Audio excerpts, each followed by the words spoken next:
Hello friends, Jatin competition class में आपका स्वागत है। आपका मोस्ट वेलकम है। आज हम आपको इस टॉपिक के अंदर कृषि के क्षेत्र में होने वाली जो विभिन्न क्रांतियां हैं उनके बारे में बहुत शॉर्ट बातें हैं जो बताने के लिए जा रही हूँ। प्लीज़ वीडियो को ध्यान से देखें और यदि आपने अभी तक चैनल को सब्सक्राइब नहीं किया है तो प्लीज़ चैनल को सब्सक्राइब करिए और यदि आपको हमारा वीडियो पसंद आता है तो इसे अपने ज़्यादा से ज़्यादा फ्रेंड्स के पास शेयर करिए। बिना वक्त गवाए हम हमारे टॉपिक की तरफ चलते हैं और आज का हमारा टॉपिक है विभिन्न क्रांतियां।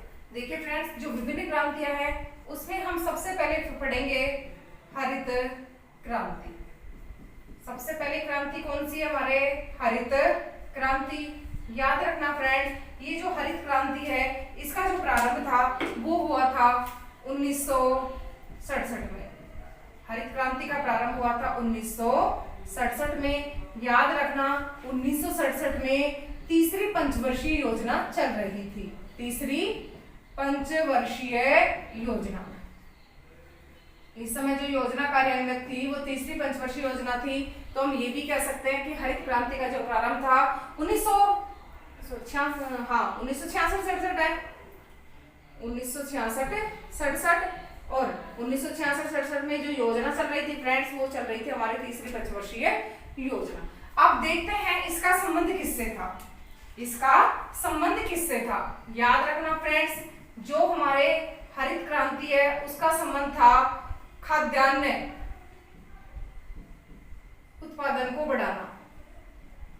खाद्यान्न उत्पादन को बढ़ाना, इससे संबंधित थी हमारे हरित क्रांति। हरित क्रांति का प्रारंभ है वो हो गया 1966-67 में और इस समय हमारे भारत में तीसरी पंचवर्षीय योजना चल रही थी। अब बात करते हैं फ्रेंड्स हम इसके जनक की कि इसे प्रारंभ किसने किया।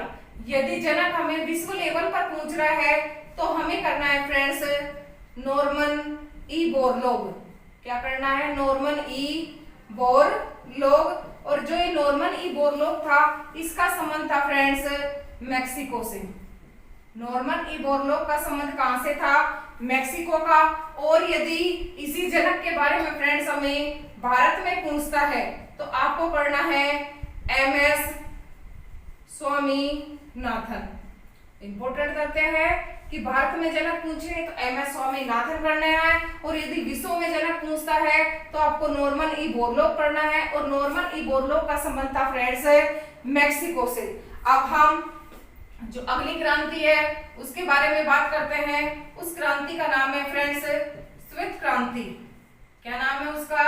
श्वेत क्रांति। श्वेत क्रांति का जो प्रारंभ हुआ था वो आपको याद रखना है फ्रेंड्स, इंपॉर्टेंट है। वो बात है 1970 की। कब की बातें हैं? 1970 की। अब इसका जो संबंध था वो देखिए फ्रेंड्स, इसका संबंध था दुग्ध उत्पादन को बढ़ाना। दुग्ध उत्पादन को बढ़ाना यानी दूध उत्पादन में बढ़ावा देना है। और बढ़ावा कब देंगे? बढ़ेगा कब? वो जब अच्छी नस्ल के पशु हैं वो घरों के अंदर पाले जाएंगे। अब देखो फ्रेंड्स, प्रारंभ 70 में हो गया, संबंध दुग्ध उत्पादन से हो गया। अब फिर हम बात करते हैं इसके जनक की। तो याद रखना इसका जनक था डॉक्टर वर्गीज कुरियन। क्या नाम है? डॉक्टर वर्गीज कुरियन। और याद रखना फ्रेंड्स, ये जो वर्गीज कुरियन थे इनकी 9 सितंबर 2012 को क्या हो गई थी? मृत्यु हो गई थी। और गुजरात में जो हमारे अमूल डेयरी है उसके संस्थापक भी वर्गीज कुरियन को ही माना जाता है। तो मैंने आपको दो क्रांतियां बताई, एक हरित क्रांति है, दूसरी क्रांति थी हमारे श्वेत क्रांति। कई बार एग्जाम में इन क्रांतियों वाले टॉपिक में से कई क्वेश्चन पूछे जाते हैं, इसलिए आप वीडियो को एंड तक जरूर देखें, तभी आपको ये अच्छे से समझ में आएंगे। आगे देखते हैं। जो हमें डेस्क पर लिखना था वो यहाँ तक ही आ गया है। आगे की क्रांतियों में तो सिर्फ हम क्रांति का नाम और उसका जिस चीज से संबंध है सिर्फ हम वो लिखेंगे। तो वीडियो को आप ध्यान से जरूर देखिए फ्रेंड्स। जो हम अगले तीसरे नंबर पे हम लिखने के लिए जा रहे हैं, मैं क्रम नहीं डाल रही हूँ, मैं आपको स्टार डाल के समझा रही हूँ। वो याद रखना फ्रेंड्स, जो अगली हम क्रांति पढ़ रहे हैं वो है नीली क्रांति। और जो ये नीली क्रांति है आपको विशेषता याद रखना है कि नीली क्रांति का जो संबंध था वो मत्स्य पालन से था। किससे था संबंध? मत्स्य पालन या मछली पालन अपन इसको कह सकते हैं। उसके बाद में देखो फ्रेंड्स, हम पढ़ रहे हैं गुलाबी क्रांति।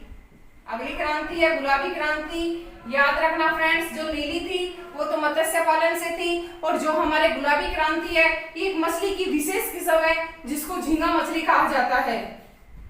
झींगा मछली, यानी गुलाबी क्रांति का जो संबंध था वो झींगा मछली से था। झींगा मछली का जो उत्पादन है, झींगा मछली की जो नस्ल है उसको आगे बढ़ाने से ये संबंधित है। उसके बाद देखिए फ्रेंड्स, हम अगली जो क्रांति यहाँ पढ़ने के लिए जा रहे हैं वो है फ्रेंड्स गोल क्रांति। गोल क्रांति, और यहाँ याद रखना है आपको कि जो गोल क्रांति है उसका संबंध है आलू से है। गोल क्रांति का संबंध है वो किससे है फ्रेंड्स? आलू, यानी आलू के उत्पादन को बढ़ाना। तो मैंने छोटा सा ट्रिक लिख दिया आलू। उसके बाद में देखो फ्रेंड्स, हम लिखते हैं लाल क्रांति।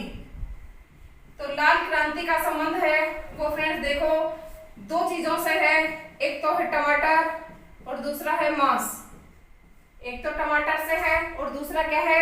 मांस। उसके बाद में देखो फ्रेंड्स, हम लिखते हैं पीली क्रांति।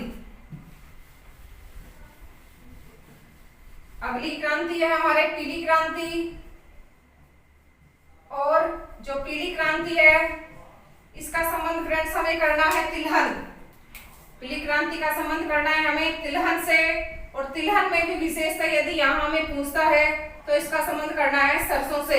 जो एग्जाम में कई बार पूछा गया है कि पीली क्रांति का संबंध किससे था? तिलहन करना है, और यदि तिलहन नहीं है ऑप्शन में तो हमें करना है सरसों। उसके बाद देखिए फ्रेंड्स, हम अगली जो क्रांति पढ़ रहे हैं वो काली क्रांति है, और जो काली क्रांति है उसका संबंध है पेट्रोलियम से। किससे है काली क्रांति का संबंध? पेट्रोलियम, यानी पेट्रोलियम के उत्पादन को बढ़ाना है। उसके बाद देखते हैं हम भूरी क्रांति, ये भी वेरी मोस्ट इंपोर्टेंट है, और भूरी क्रांति का जो संबंध है वो खाद्यान्न प्रसंस्करण से है। प्रसंस्करण, इसका मतलब पैकिंग बंद जो वस्तुएं हैं उनका उत्पादन है वो बढ़ाने से है। खाद्यान्न प्रसंस्करण में वही आता है। उसके बाद पढ़ते हैं फ्रेंड्स हम रजत क्रांति, और जो रजत क्रांति है इसका रजत से तात्पर्य सोना है, वो चांदी है, लेकिन हमें रजत में चांदी नहीं करना है। इसका संबंध हम अंडा उत्पादन से करेंगे।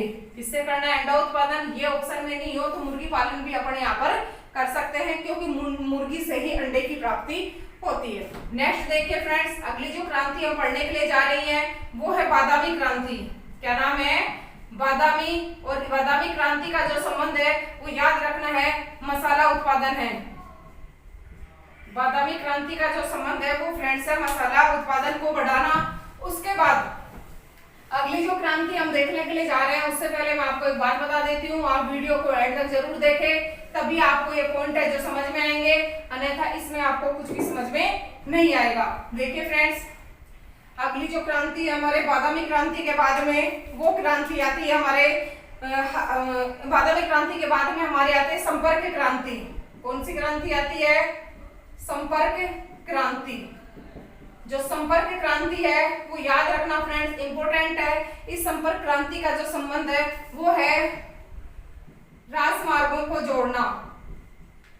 राजमार्गों को जोड़ना, जो विभिन्न अपने राज्य के अंदर जो राजमार्ग फैले हुए हैं उन राजमार्गों को आपस में जोड़ना है, और वो क्रांति है हमारे संपर्क क्रांति। उसके बाद देखिए फ्रेंड्स, अगली जो क्रांति है हम पढ़ने के लिए जा रहे हैं वो है अमृत क्रांति।